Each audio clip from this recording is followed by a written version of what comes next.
So this is a picture of my dad and me at the beach in Far Rockaway, or actually Rockaway Park. I'm the one with the blonde hair. My dad's the guy with the cigarette. It was the 60s, a lot of people smoked back then. In the summer of 2009, my dad was diagnosed with lung cancer. Cancer is one of those things that actually touches everybody. If you're a man in the United States of America, you've got about a 1 in 2 chance of being diagnosed with cancer during your lifetime. If you're a woman, you've got about a 1 in 3 chance of being diagnosed with cancer. Everybody knows somebody who's been diagnosed with cancer. Now, my dad's doing better today, and part of the reason for that is that he was able to participate in the trial of an experimental new drug that happened to be specially formulated and very good for his particular kind of cancer. There are over 200 kinds of cancer. And what I want to talk about today is how we can help more people like my dad. Because we have to change the way we think about raising money to fund cancer research. So a while after my dad was diagnosed, I was having coffee with my friend Andrew Lowe. He's the head of the Laboratory for Financial Engineering at MIT, where I also have a position. And we were talking about cancer. And Andrew had been doing his own bits of research. And one of the things that he had been told and that he learned from studying the literature was that there's actually a big bottleneck. It's very difficult to develop new drugs. And the reason it's difficult to develop new drugs is because in the early stages of drug development, the drugs are very risky and they're very expensive. So Andrew asked me if I'd want to maybe work with him a bit, work on some of the math and the analytics, and see if we could figure out something we could do. Now, I'm not a scientist. I don't know how to build a drug. And none of my co-authors, Andrew Lowe or Jose Maria Fernandez or David Fagnan, none of those guys are scientists either. We don't know the first thing about how to make a cancer drug. But we know a little bit about risk mitigation and a little bit about financial engineering, and so we started thinking, what could we do? What I'm going to tell you about is some work we've been doing over the last couple of years that we think could fundamentally change the way research for cancer and lots of other things gets done. We want to let the research drive the funding, not the other way around.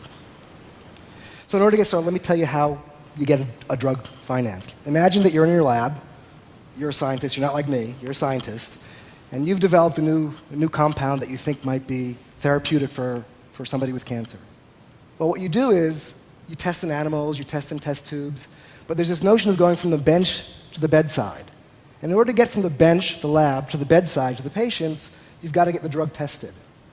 And the way the drug gets tested is through a series of basically experiments. There are these large, they're called trials, that they do to determine whether the drug is safe and whether it works and all these things. So the FDA has a very specific protocol. In the first phase of this testing, which is called testing for toxicity, it's called phase 1. In the first phase, you give the drug to healthy people, and you see if it actually makes them sick. In other words, are the side effects just so severe that no matter how much good it does, it's not going to be worth it? Does it cause heart attacks, kill people, liver failure, this kind of thing? And it turns out that's a pretty high hurdle. About a third of all drugs drop out at that point. In the next phase, you test to see if the drug's effective. And what you do there is you give it to people with cancer, and they see that it actually makes them better. And that's also a high hurdle. People drop out. And in the third phase, you actually test it on a very large sample. What you're trying to determine is what the right dose is, and also, is it better than what's available today? If not, then why build it? When you're done with all that, what you have is a very small percentage of drugs that start the process actually come out the other side. So those blue bottles save lives. And they're also worth billions, sometimes billions a year. So now here's a question. If I were to ask you, for example, to make a one-time investment of, say, $200 million to buy one of those bottles. So $200 million up front, one time, to buy one of those bottles. I won't tell you which one it is. And in 10 years, I'll tell you whether you had one of the blue ones. Does that sound like a good deal for anybody? No, right? And of course, it's a very, very risky proposition, and that's why it's very hard to get funding. But to a first approximation, that's actually the proposal. You have to fund these things from the early stages on. It takes a long time. So Andrew said to me, he said, what if we stop thinking about these as drugs? What if we start thinking about them as financial assets? They've got really weird payoff structures and all that, but let's throw everything we know about financial engineering at them. Let's see if we can use all the tricks of the trade to figure out how to make these drugs work as financial assets. Let's create a giant fund. In finance, we know what to do with assets that are risky. You put them in a portfolio, and you try to smooth out the returns. So we did some math, and it turned out you can make this work. But in order to make it work, you need about 80 to 150 drugs. Now, the good news is there's plenty of drugs that are waiting to be tested. We've been told that there's a backlog of about 20 years of drugs that are waiting to be tested but can't be funded. In fact, that early stage of the funding process, that phase 1 and preclinical stuff, that's actually in the industry called the valley of death, because it's where drugs go to die. It's very hard for them to get through there. And of course, you can't get through there, you can't get to the later stages. So we did this math, and we figured out, okay, well, you need about 80 to, say, 150 or something like that drugs.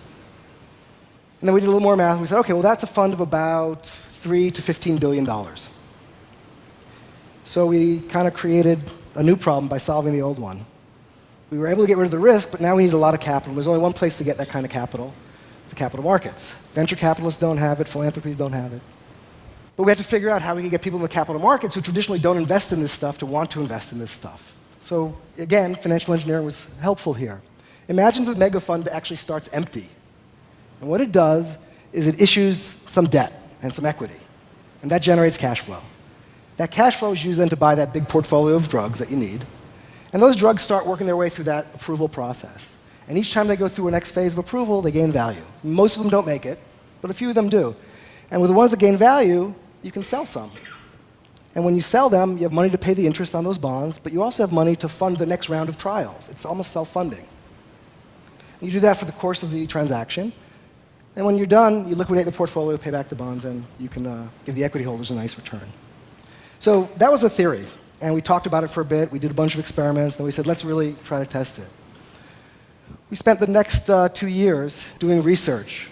We talked to hundreds of experts in drug financing and venture capital. We talked to people who develop drugs. We talked to pharmaceutical companies. We actually looked at the data for drugs, over 2,000 drugs that had been approved or denied or withdrawn. And we also ran millions of simulations.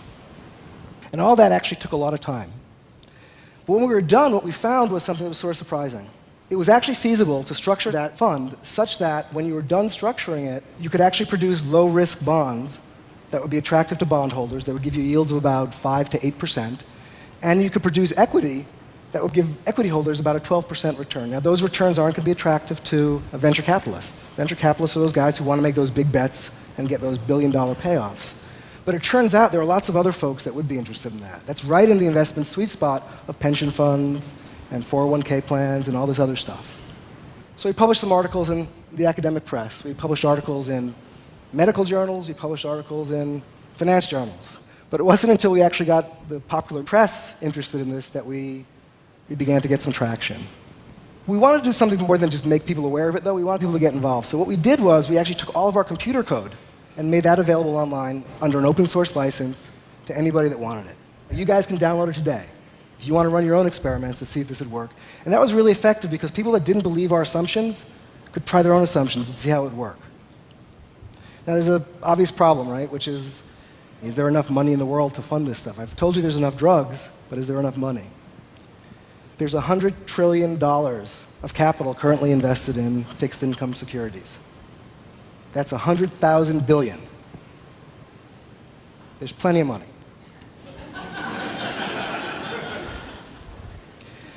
But what we realized was there's more than just money was required. We had to get people motivated, people to get involved, and people had to understand this.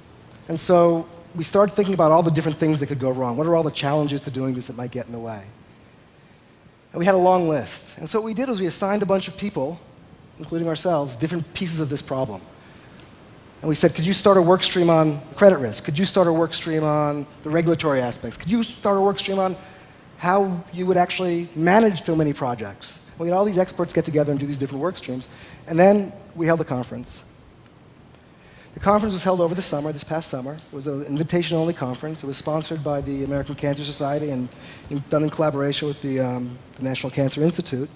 And we had experts from every field that we thought would be important, including the government, including people that run research centers and so on. And for 2 days, they sat around and heard the reports from those 5 work streams. And they talked about it. It was the first time that the people that could actually make this happen sat across the table from each other and had these conversations. Now, these conferences, it's typical to have a dinner, And at that dinner, you kind of get to know each other, sort of like what we're doing here. I happened to look out the window, hand on my heart. I looked out the window the night of this conference, it was the summertime, and that's what I saw. It was a double rainbow. So I'd like to think it was a good sign. Since the conference, we've got people working between Paris and San Francisco, lots of different folks working on this to try to see if we can really make it happen. We're not looking to start a fund, but we want somebody else to do this. Because, again, I'm not a scientist. I can't build a drug. I'm never going to have enough money to fund even one of those trials. But all of us together, with our 401ks, with our 529 plans, with our pension plans, all of us together can actually fund hundreds of trials and get paid well for doing it and save millions of lives, like my dad. Thank you.